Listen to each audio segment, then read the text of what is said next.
Hello guys, मैं आपको करा रही थी एसएसटी स्पेशल। तो चैप्टर नंबर 4 है, ये 10th क्लास की एनसीईआरटी से है। और इसमें बताया गया है, पहला जो पॉइंट है इसमें कृषि। तो कृषि तो आपको पता ही होगा।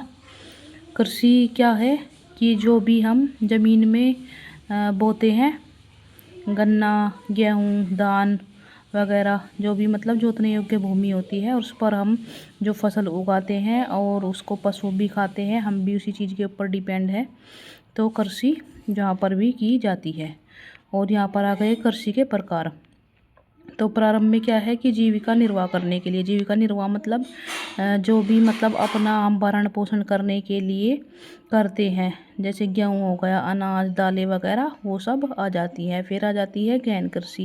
गहन कृषि कौन सी होती है? ये कुछ एरिए में होती है जो गहन जीविका करने के लिए, जैसे थोड़ा व्यापार से रिलेटेड हो जाता है, हमारा लेन देन से रिलेटेड।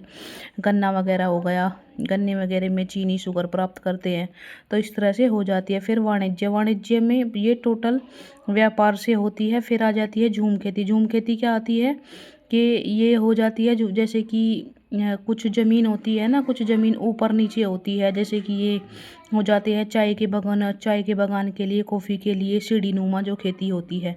फिर आ जाती है रोपण कृषि। रोपण कृषि किस तरह से होती है कि पानी को मतलब कुछ एरिया में पानी होता है, कुछ में नहीं होता, तो पानी की व्यवस्था करके रोपण कृषि की जाती है इस तरह से। और प्रारंभिक जीविका निर्वाह कृषि, तो इसमें क्या होता है कि भूमि के जो छोटे टुकड़ों पर है कृषि औजार, औजार मतलब कृषि औजारों से मतलब हाथ से, जैसे कि हल चलाकर, खुदाई करके अपने परिवार के पोषण के लिए जो की जाती है। फिर आ जाती है झूम खेती। झूम खेती या कर्तन दैन खेती।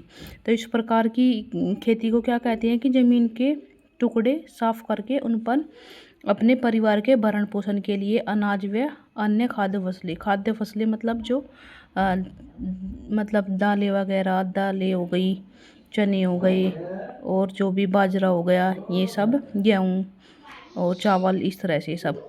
फिर आ जाती है कि गहन जीविका के लिए, तो ये उन क्षेत्रों में की जाती है जहाँ मतलब जनसंख्या बहुत ज़्यादा अधिक होती है, और वहाँ पर ये की जाती है। फिर वाणिज्य कृषि। वाणिज्य कृषि में क्या है जो आजकल की है, जिसमें मतलब अलग अलग तरह के बीज वगैरह लाए जाते हैं, फिर रासायनिक खादों का इस्तेमाल किया जाता है, कीटनाशकों का प्रयोग करके, मतलब व्यापार के थ्रू, व्यापार के ज़्यादा से ज़्यादा पैदावार बढ़ाकर जो हम करते हैं।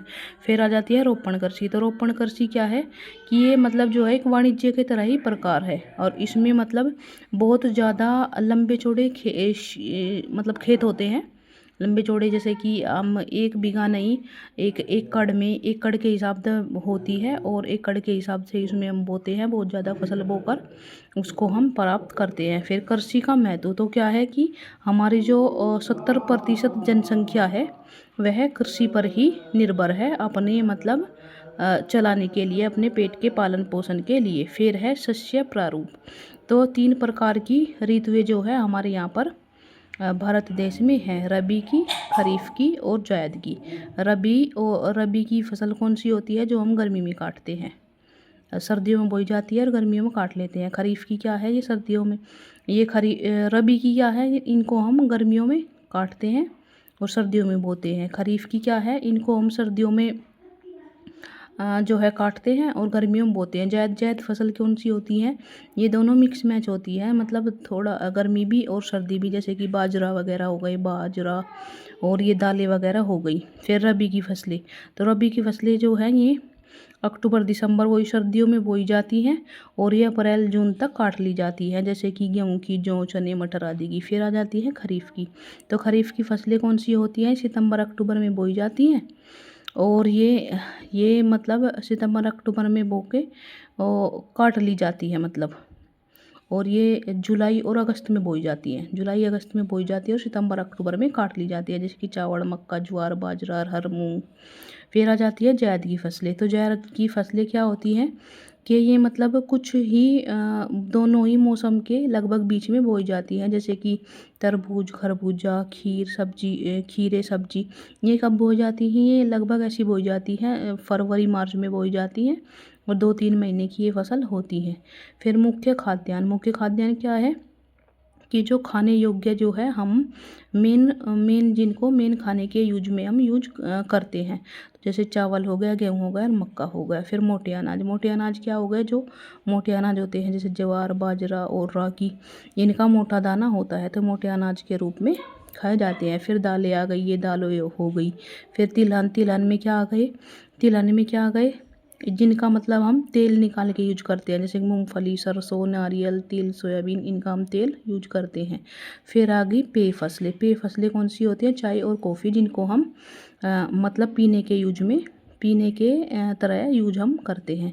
फिर रेशेदार फसलें आ जाती हैं। रेशेदार किस में आ जाती हैं, जिसमें लंबे लंबे बाल से होते हैं। इसमें कपास, जूट, सन और प्राकृतिक रेशम आ जाती है। फिर आ जाते हैं प्रौद्योगिकी एवं संस्थागत सुधार। तो नए कृषि यंत्रों का जो प्रयोग करके हम और उर्वरकता को बढ़ाने के लिए, और ये चकबंदी हो गया, सहकारिता हो गया, पंचवर्षीय योजना और जमींदारी उन्मूलन के लिए क्या कहने की क्या बात है कि ये नई नई संस्था होती हैं, नई टेक्निक आई है आजकल की, तो इनके माध्यम से जो है प्रौद्योगिकी मानी उद्योगों का विस्तार हो रहा है।